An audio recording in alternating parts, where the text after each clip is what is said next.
Welcome to the Tech Egg. Don't get scrambled. Enjoy the video. In this video, I will explain how to set up forecasts in Salesforce. This easy method helps your sales team predict future revenue with clarity. You will gain valuable insights into your sales pipeline, enabling better strategic decisions. It simplifies complex data, making forecasting accessible for everyone. We will cover the essential steps to get you started quickly and efficiently, ensuring you maximize your sales potential.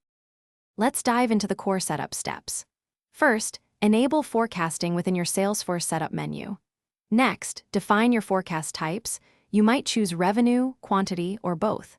Finally, ensure all your opportunities have appropriate forecast categories assigned. This foundational work takes just a few minutes and sets the stage for accurate predictions, giving you a solid base to build upon. Now, let's customize your forecasts to fit your unique business. You can adjust forecast periods, choosing between monthly, quarterly, or even custom ranges. Establish forecast hierarchies to provide clear visibility across your sales teams and management. Additionally, leverage custom fields to capture specific data points relevant to your forecasting model, ensuring 100% alignment with your goals. By implementing these easy steps, you will gain accurate insights for strategic decision-making. This process significantly improves sales team accountability and overall performance. Remember to regularly review and update your forecast settings to reflect current business realities.